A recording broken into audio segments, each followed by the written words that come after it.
Sir మేము మూసి బాధితులం sir. TV on చేస్తే red line అంటారు, బ్లూ లైన్ అంటారు, మాకేమి తెలియదు సార్ ఏ రెడ్ లైన్ ఏ బ్లూ లైన్. కానీ ఇక్కడ వెళ్ళిపోతుంది అని సర్వేలో చెప్తున్నారు సార్. మాకున్నది ఒక్క ఇల్లు సార్, మీద ఏమీ ఆస్తులు లేవు. ఆ ఒక్క ఇల్లు కోసమే మేమిద్దరం కష్టపడుతున్నాము.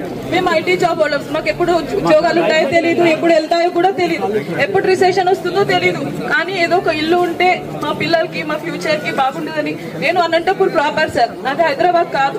అనంతపూర్ నుంచి ఇక్కడ వచ్చి మా జాబ్స్ ఉన్నాయి, మేము ఇక్కడ ఏదో మా పిల్లల ఫ్యూచర్ బాగుంటుందని అక్కడ ఏదో ఆస్తులు అమ్ముకొని ఇక్కడ వచ్చి కొన్నాం సార్. ఇప్పుడు సడన్ గా వచ్చి ఇది మీ ఇల్లు కాదు, మీ ఇల్లు పూజ చేస్తామంటే మేము ఎక్కడ వెళ్ళాలి? మాకు ఏ 2 BHK వద్దు సార్, ఏమీ వద్దు. మాకు ఇక్కడ ఆఫీసెస్ దగ్గర, స్కూల్స్ దగ్గర మా పిల్లలు సేఫ్ గా ఉన్నాము. ఇన్ని రోజులు ఒక టెన్షన్ లేకుండా నిద్రపోయే వాళ్ళం. ఒక్క నిమిషం కూడా మాకు కరెంట్ పోయేది కాదు. ఇప్పుడు అన్ని కష్టాలే సార్. 9 months నుంచి చాలా కష్టపడుతున్నాం సార్. నిద్రపోవాలంటే భయం వేస్తుంది, లారీ సౌండ్ వస్తే భయం వేస్తుంది. పిల్లలు ఎగ్జామ్స్ ఉన్నాయి, హాఫ్ ఇయర్లీ ఎగ్జామ్ జరుగుతుంది. మా పిల్లలకి ఎలా చదివించుకోవాలో మా కాన్సన్ట్రేషన్ ఇవ్వలేకపోతున్నాం సార్. ఇక వంట చేయలేకపోతున్నాము. హస్బెండ్స్ కాన్సన్ట్రేట్ చేసి జాబ్స్ చేయలేకపోతున్నారు. ఆఫీస్కి వెళ్తే ఇంటి దగ్గర వచ్చి ఎవరు మార్క్ వేస్తారో, ఎవరు వచ్చి కూలగొడతారో, చాలా టెన్షన్ గా ఉంది సార్. ప్లీజ్ మా హౌసెస్ ని కాపాడండి సార్. మాకు ఇల్లు తప్ప వేరే ఏమి లేవు sir.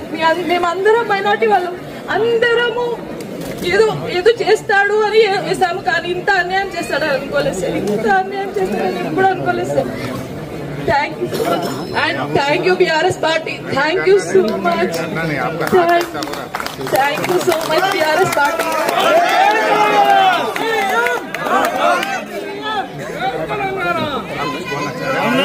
Thank you so much, sir. Thank you so